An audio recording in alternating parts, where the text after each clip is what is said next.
잘 들어라 하는 제목으로 하나님의 말씀 함께 나누겠습니다. 이번 한글날 딸들하고 주한 CGV에서 영화 한 편을 봤습니다. 마션이라고 하는 영화를 봤는데 보고 싶어서 본 게 아니라 이게 지금 그 다른 걸 보려고 했다가 좌석이 없어서 결국 이걸 보게 됐는데 2시간 반짜리더라고요. 굉장히 길더라고요. 근데 이 영화가 화성에 관련된 영화인데 그 화성 탐사대가 화성에 도착을 해서 연구하는 중에 그 모래 폭풍을 만나가지고 결국 이 그 대원 하나를 잃는 그런 일이 벌어집니다. 그래서 긴박하게 화성을 떠나게 되는데 죽은 줄 알았던 그 한 사람이 죽지 않고 여러 가지 그 남은 식량들과 또 남은 뭐 여러 가지 그 재료들을 가지고 생존하는 어떤 그런 그 이야기들인데 그 결국 화성에 남아있는 그 한 사람을 이제 다시 구조하기 위해서 모든 역량들을 이제 지구에서 다 동원을 해가지고 이 사람을 이제 구조해내는 그런 영화인데 제가 뭐 지금 스포일러짓 하는 게 아니라 지금 이 영화 상영 중이기 때문에 제가 다 얘기를 하면 안 되기 때문에 간단하게 제가 네이버 줄거리로만 네이버에 나오는 얘기들입니다. 이건 그 정도만 얘기한 건데 결국 이 주인공이 이제 구조를 받아서 지구에 생還하는 어떤 그러한 그 장면 그 속에 모든 지구인들이 기뻐하는 장면이 나와요. 모든 지구인들이 뭐 나사에서 일하는 사람들뿐만 아니라 중국에서도 모든 그 방송으로 그 내용을 보면서 한 사람이 화성에서 구조되는 그 장면에 감격스러워해요.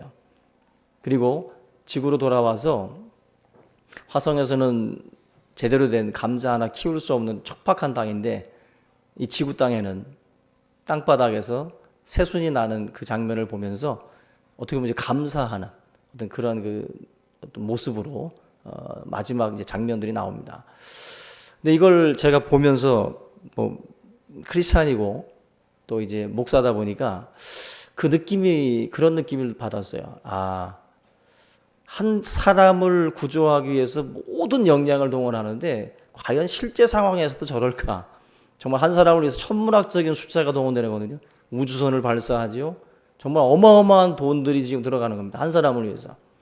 근데 우리를 한번 생각해 보면 하나님께서 우리를 구원하시기 위해서 치르신 희생, 값진 그 희생의 값과 한번 비교를 해봤을 때 우리는 더 엄청난 대가를 하나님께서 치르시면서 우리를 구원하셨다라는 거죠.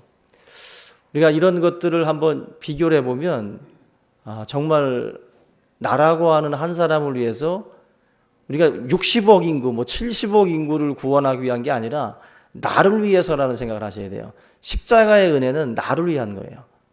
각각 1대1입니다. 나를 위해서 예수님이 십자가에서 흘리신 그 피거든요. 희생의 피입니다.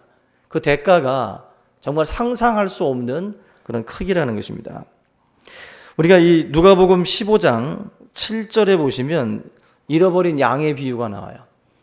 근데 그 잃어버린 양의 비유를 예수님이 말씀하신 다음에 이런 말씀을 합니다. 15장 7절에 내가 너희에게 이르노니 이와 같이 죄인 한 사람이 회개하면 하늘에서는 회개할 것 없는 의인 99으로 말미암아 기뻐하는 것보다 더하리라.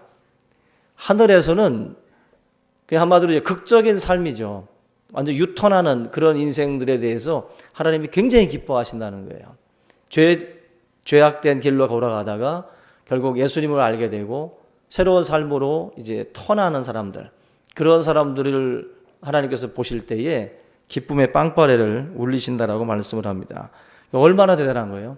여러분들 뭐 교회적으로 세가족 환영식을 할 때 우리는 그냥 간단하게 치르잖아요. 근데 천국과 비교해보면 우리는 너무 약소한 거죠. 사실 세가족 환영식은 오케스트라를 불러야 돼요. 오케스트라를 불러서 막 한 사람을 여기다 세워놓고서 그냥 1시간 동안 차렷 자세 시켜놓고서 대단하게 막 환영식을 해야 되는 거죠. 그 정도로 한 영혼이 하나님 앞에 돌아오는 이 사건 자체가 굉장히 큰 거예요. 그래서 성경 이 누가복음 15장 7절 말씀처럼 우리 성도들도 누군가가 예수를 믿고 예수를 알게 됐을 때는 함께 기뻐하셔야 돼요. 함께 즐거워하고 우리 부모는 아직 예수를 안 믿는데 하면서 남이 지금 구원받은 것에 대해서 초치는 사람들, 그러지 말고 함께 기뻐하고 함께 즐거워하셔야 돼요. 함께. 그게 바로 잃어버린 양의 비유가 우리에게 주고자 했던 메시지 중에 하나입니다. 다른 것보다도 드라마틱하잖아요. 너무나도 드라마틱한 그 삶에 대해서 하나님께서 기뻐하신다라고 말씀합니다. 하나님의 은혜가 없으면 사실 우리 모든 인생들이 다 헛된 삶이거든요. 그 화성이라고 하는 척박한 땅에서 생명의 싹을 못 틔우는 것처럼 이 땅에서 사실 어떤 그 생명이라고 하는 이 단어는 에덴 동산 이후로는 하나님을 떠난 인생들에게는 이 생명이라는 이 말 자체가 맞지 않는 거예요. 왜냐하면 하나님이 너희가 정령 죽으리라고 말씀을 했어요. 정령 죽으리라. 그리고 에베소 2장에 보면은 죄와 허물로 죽었던 너희를 살리셨다라고 말씀을 했어요. 이 말은 뭐냐면 모든 인생들은 죽어 있는 거예요. 모든 인생들은 죽은 인생들입니다. 지도를 줄 때는 먼저 눈을 뜨게 해야 되는 거예요. 하나님의 말씀이 우리에게 중요한 것은 뭐냐면은 먼저 저와 여러분들에게 생명이 주어져야 그 다음에 무언가를 쌓아나갈 수가 있는 거예요. 예수 그리스도가 이 땅에 오셔서 우리에게 하신 일 중에 하나가 보면은 생명을 주는 일입니다. 생명. 이 생명을 부여받고 나면 그 위에 우리가 여러 가지의 것들을 이제 쌓아나갈 수가 있어요. 그래서 모든 인생들의 시작은 예수 그리스도를 만나면서부터입니다. 예수를 만나기 전까지는 죽어 있는 자들이에요. 죽은 자들이에요. 예수님이 장차 이 땅에 오셔서도 죽은 자들을 일으키시겠지만은 지금 이 땅에서도 예수 그리스도를 통해서 죽은 영혼들을 살리시는 거예요. 죽은 영혼들을. 저와 여러분들은 사망의 자리에서 이제 생명의 자리로 옮겨진 줄로 믿습니다. 그게 바로 예수를 믿었다라고 하는 그 어떤 그 뜻이에요. 예수를 믿었다라고 하는. 오늘 저와 여러분들이 이 구원의 은혜, 바로 생명의 이제 싹을 틔울 수 있는 어떤 그러한 씨앗들이 저와 여러분들에게 주어졌다라고 하는 의미예요. 그만큼 이 구원이라고 하는 것은 소중한 것이고 저와 여러분들이 감사해야 할 일인 줄로 믿습니다. 근데 실제적으로 구원에 대해서 감격하고 감사하고 또 우리가 소중하게 여기고 막 뭔가 이렇게 흥분된 모습들, 그러한 것을 가지고 살아가는 사람들은 많지 않아요. 근데 제가 이렇게 보면 이제 예수님을 알고 막 은혜를 막 그 충만히 받았던 분들, 초창기에 막 은혜를 받았던 분들, 하나님을 만나서 너무 기뻤던 분들은 정말 가만히 있질 않습니다. 가만히 있질 않고요. 뭔가를 자꾸 증언하려고 하고, 그리고 정말 예수를 믿어야 된다라고 하는 간절함이 그들의 표정과 그들의 말 속에 묻어나요.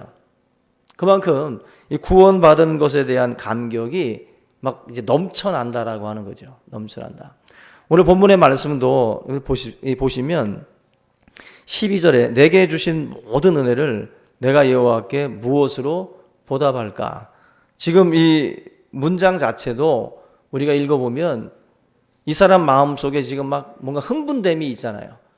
그죠? 뭔가 흥분됨이 있고 주께 받은 바 그 은혜에 대한 어떤 그런 그 보답, 간절함이 그 속에 담겨 있다는 것입니다.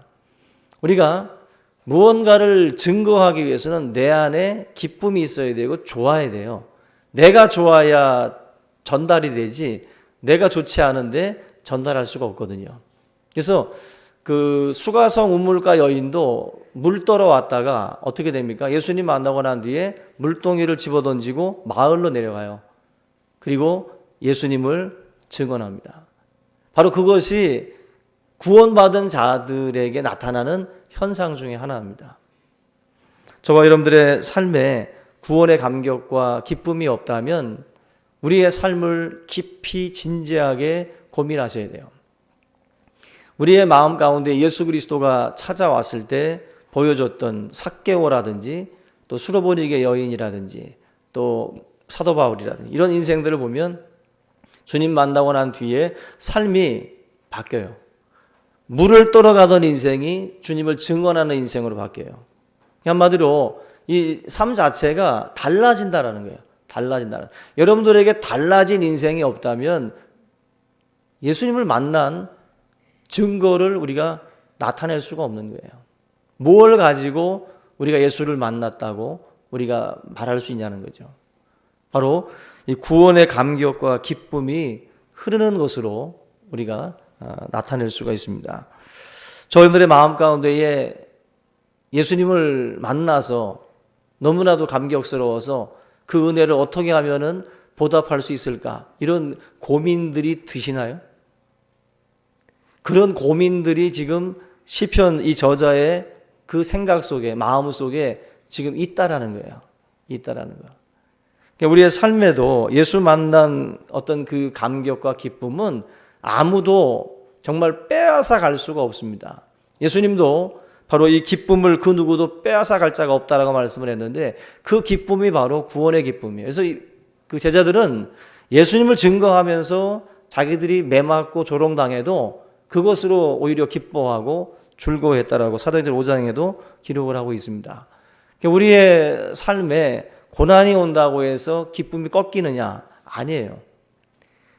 누가 나를 조롱한다고, 누가 나를 핍박한다고 해서 기쁨이 꺾이느냐? 그 기쁨은 하늘이 주는 기쁨이 아닐 겁니다.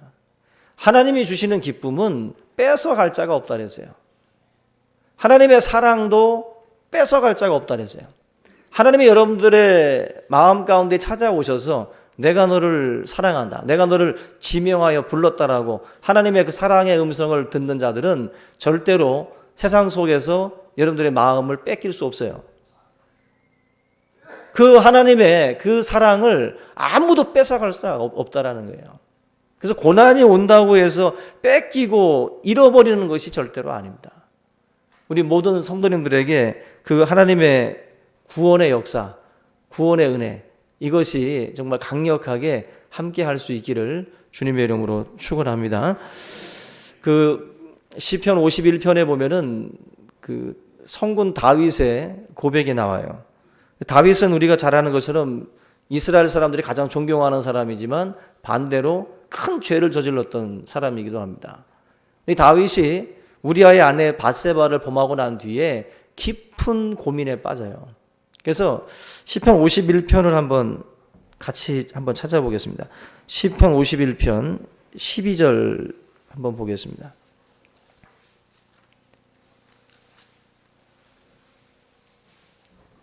12절, 시편 51편 12절 같이 한번 읽어보겠습니다. 시작. 주의 구원의 즐거움을 내게 회복시켜 주시고 자원하는 심령을 주사 나를 붙드소서. 그리하면 내가 범죄자에게 주의 도를 가르치리니 죄인들이 죽게 돌아오리이다. 아멘. 지금 12절과 13절 말씀 내용을 여러분들 보시면 다윗이 이런 고백을 해요. 주의 구원을 내게 회복시켜 달라고. 지금 이 말은 다윗이 죄를 범하고 난 뒤에 지금 뭔가 굉장한 고민에 빠져 있는 거예요. 이 사람이 범죄하기 전까지는 하나님 생각만 하면, 하나님의 은혜를 생각하면 밤마다 눈물 펑펑 쏟아가면서 울던 사람입니다. 그 정도로 하나님을 찬양했고 하나님을 사랑했던 사람인데 이 다윗이 죄를 범하고 난 뒤에 뭔가 이런 기쁨을 뺏긴 거예요. 자기의 범죄가 이 구원의 기쁨을 다 사라져버리게 만들었어요. 그래서 하나님 앞에 통회하고 자복하고 회개해요. 그러면서 나의 이 모든 것들을 주님께서 은혜를 주셔서 내 삶이 정말 억지로 굴러가는 삶이 아니라 자원하는 심령이 되어서 굴러가게 해달라고, 그리고 주님을 증거하는 삶을 통해서 많은 죄인들을 돌이키게 할 수 있게 해달라고 그렇게 지금 고백을 하고 있습니다. 여러분들, 구원의 기쁨이 회복돼야 자원하는 심령이 생기고 그리고 복음을 증거하는 그 삶으로 이어질 수가 있어요. 우리가 이 구원에 대한 확신과 그 감격을 잃어버리게 되면 이게 없다면 우리의 삶은 억지로 돌아가는 거예요. 교회 일을 할 때에도 마찬가지예요. 자원하는 심령이라는 말씀을 지금 다윗이 하고 있는데 주의 일을 할 때에 주의 사랑과 은혜에 적셔진 자들은 자원하게 돼 있어요. 마음에서 우러난다고요. 뭔가를 하려고 할 때. 근데 이 구원의 감격이 없으면 억지로 누가 떠미는 겁니다. 뭔가 억지로 뭔가 굴러가는 거예요. 그렇게 되면 그 속에 열매가 없죠. 그 속에. 우리의 삶의 이 구원의 기쁨에 대한 이 부분들, 그만큼 이 구원이라고 하는 것이 중요해요. 구원이라는 것이. 그래서 예수를 우리 교회를 다닐 때에 그냥 다니면 안 돼요. 여러분들. 지금 이 안에 있는 분들 가운데도 과연 예수 그리스도를 영접한 사람들이 몇 명일까? 우리는 항상 고민해야 됩니다. 항상. 육적인 그리스도인과 영적인 그리스도인들이 있다고 말씀을 해요. 우리의 삶이 진정한 예수 그리스도를 만나고 예수 그리스도의 구원의 감격에 적셔지면 자원하는 그 심령으로, 증거하는 심령으로 바뀌어진다. 그래서 여러분들의 삶에 이런 변화들이 나타날 수 있기를 주님의 이름으로 축원합니다. 이 구원이라는 게 뭐냐라고 할 때 그 첫 번째로 저와 여러분들이 기억해야 될 것은, 구원이라는 것은 다른 게 아니라 시간이라고 하는 그 울타리가 있으면, 예수를 믿게 되면 이제 시간이라는 울타리에서 이 영원이라는 것으로 이제 옮겨지는 거예요. 그러니까 저와 여러분들은 사실 이 시간에 갇혀 살게 돼 있습니다. 예수를 알지 못했을 때는 언제나 우리에게 주어진 그 시간 안에서 생각하고 시간 안에서 모든 것들을 해결하려고 합니다. 그러다 보면은 그 시간 속에서는 우리가 많은 이별들을 하잖아요. 뭐 그 김광석 씨 서른쯤에 그 노래 보면은 매일 이별하며 살고 있구나. 그 가사 얼마나 멋있어요. 매일 이별하며 삽니다. 우리가 사실 부모와도 이별하고 자녀와도 이별하고 친구와도 이별합니다. 모든 사람들이 이별을 해요. 그래서 저는 강아지를 키우고 싶지 않더라고. 강아지랑 한번 헤어지고 나니까 또다시 강아지를 키우기가 겁나더라고. 사람은 좀 오래 사는데 개들은 빨리 죽잖아요. 근데 이게 이별이라는 게 가슴이 아픈 거예요. 근데 이게 지금 요한계시록에 보면은 저 하늘에 영원이라고 하는 그 시간 속에는 무엇이 없냐면은 죽음이나 곡하는 것이나 이런 슬픔이나 이런 것들이 없다 그랬어요. 여러분들 지금 장례식장에 보면 죽는 사람들이 왜 이렇게 많은지 몰라요. 거기 가보면. 근데도 병원에 가보면 또 환자들이 또 왜 이렇게 많은지. 여기 그냥 이렇게 살고 있을 때는 별로 모르겠는데 병원에 가보고 화장터에 가보고 이런 데 가보면 이 땅에는 곡하는 소리랑 신음소리가 아주 그냥 하늘을 찌르고 있어요. 그 정도로 우리 주위에는 정말 이 시간 속에서 많은 아픔들, 그런 많은 이별들을 사실 지금 하고 있거든요. 근데 이제 예수를 만나기 전까지는 저와 여러분들은 그 울타리 안에서만 생각을 했기 때문에 너무 가슴 아픈 이별들을 많이 합니다. 근데 이제 우리는 예수님을 믿고 나서부터는 우리의 이 만남과 뭐 이런 것들에 대해서 다시 생각하는 거예요. 아, 영원이라는 것이 있구나.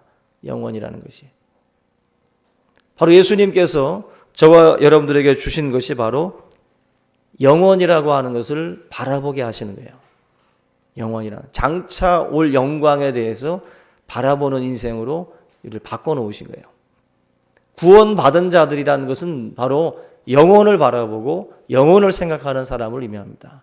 여러분들 이 땅이 다가 아닌 줄로 믿습니다. 저분들이 지금 이 땅에서 신음하고 고통하는 분들 많잖아요. 그것이 단지 위로해 주기 위해서 던지는 립 서비스가 아닙니다.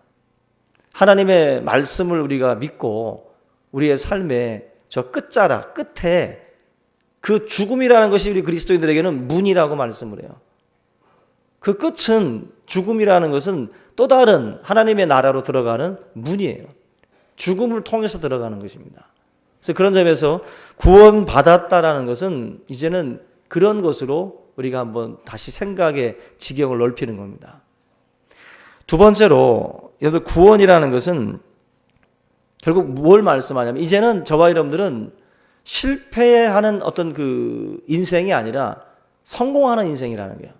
예수를 믿고 구원받았다라고 하는 그 의미 자체에 그런 큰 뜻이 있어요. 왜냐하면은 하나님께서 인간을 만드실 때는 목적이 있습니다. 다 선한 목적을 가지고 하나님께서 창조를 하셨어요. 하나님께서 목적을 어디에 두셨냐면은 나를 찬송하고 나를 기뻐하는 것에 하나님께서 목적을 두셨어요. 우리의 목적은 하나님을 영화롭게 하는 것이고 또 하나님을 기쁘시게 하는 것이 우리의 삶의 궁극적인 목적이 됩니다.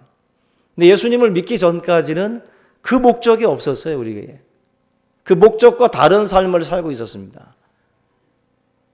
우리의 꿈과 비전이 있었지만 그것도 세상에서는 뭐 노벨상도 주고 칭찬도 하고 뭐 묘비도 세울지 몰라도 그것이 하나님 앞에 기쁨이 되지 못해요.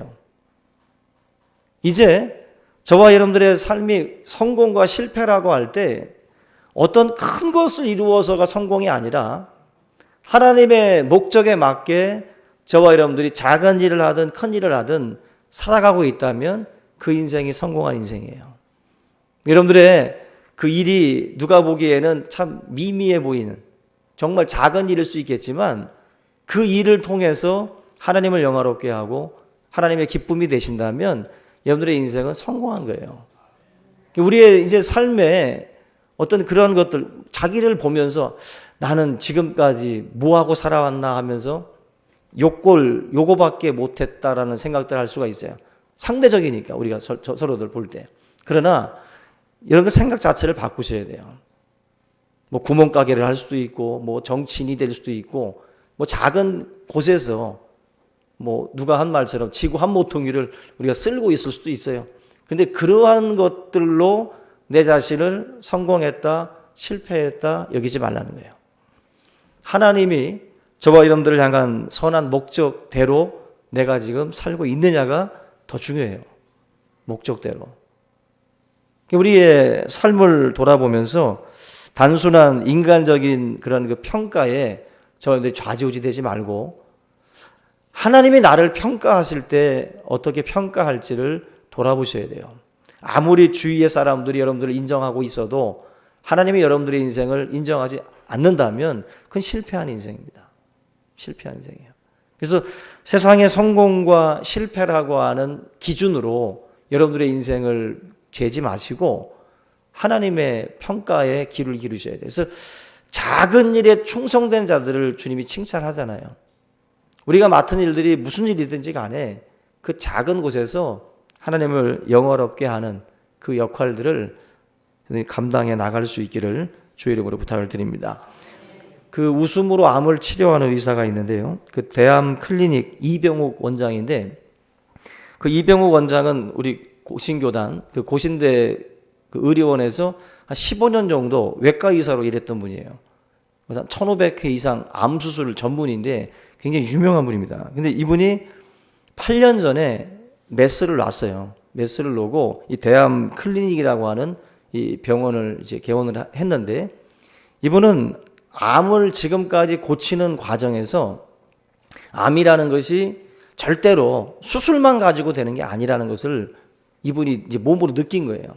그래서 암이라는 것은 종합적으로 치료해야 된다는 거예요. 종합적으로. 단순히 칼로다가만 그 수술 부위를 댄다고 해서 낫는 게 아니라는 거예요. 가족들도 치료해야 되고 그 사람의 정신과 영혼까지 다 치료해야만이 된다. 그 정도로 암이라고 하는 것 자체에 대해서 이분 나름대로 어떤 그 노하우라고 하면 노하우를 가지고 이 대암 클리닉이라고 하는 병원을 개원을 했는데 이분이 원래 외과 의사다 보니까 처음에는 이 외과 의사 이 직업에 대해서 이분이 불만이 많았다고 그래요. 뭐 의사들 세계에서도 외과 의사에 대해서는 다들 거부한다 그러잖아요. 워낙 뭐 그 낭자한 피도 봐야 되고 또 응급 환자들이 뭐 발생하기도 하고 하니까 너무 힘들다는 거예요, 외과 의사는. 그래서 의사들 입장에서는 외과 의사는 3D 업종 중에 하나랍니다. 3D 업종. 그만큼 외과 의사들이 자기들이 하고 있는 그 일에 대해서 나름대로 굉장히 좀 불만들이 굉장히 많다라는 거예요. 근데 이 이병욱 원장이 어느 날 예수님을 만나요. 예수님을 만나고 난 뒤에 이분의 생각이 바뀌어 버렸어요. 3D 업종 할 때 3D가 뭐예요? 뭐 dirty, difficult, dangerous, 그죠? 더럽고 위험하고 어려운 일들. 그렇게 외과 의사 직업을 본 거예요. 그런데 이분이 뉴 3D라고 바꿨어요. 뉴 3D. 첫째 D는 드림. 꿈이 있는 직업이고, 그 다음에 다이나믹하대요. 외과 의사는 아주 다이나믹하다. 정말 다이나믹하잖아요. 막 피가 낭자하고, 막 긴급한 막 그런 일들이니까. 다이나믹하고. 근데 마지막으로 또 드라마틱하다라는 거예요. 생각 자체가 예수님을 믿고 나서는 자기가 하는 그 일에 대해서 새롭게 보여진다는 거예요. 그러면서 이분이 예수를 믿고 나서는 이병옥 원장은 사실 전도 왕으로 불려져요. 굉장히 열심히 복음을 증거하는 의사로 정평에 나 있습니다. 이 이병옥 원장을 통해서 예수를 알게 되고 믿게 된 영혼들이 굉장히 많은데, 이분은 삶이 즐겁고 활기가 넘치기 시작을 했다. 내 어떤 그 시각이 바뀌면서 예수님을 믿고 나서 내 인생의 어떤 그 방향 자체가 이제 바뀌었다는 거예요. 성공적인 삶을 우리가 아직도 발견하지 못한 사람들이 있다면은 예수를 제대로 만나야 돼요. 예수를 제대로 만나면 우리의 삶의 성공이 뭔지를 분명하게 알게 됩니다. 그래서 절대로 세상 사람들의 기준으로 여러분들의 인생을 절대로 재지 마세요.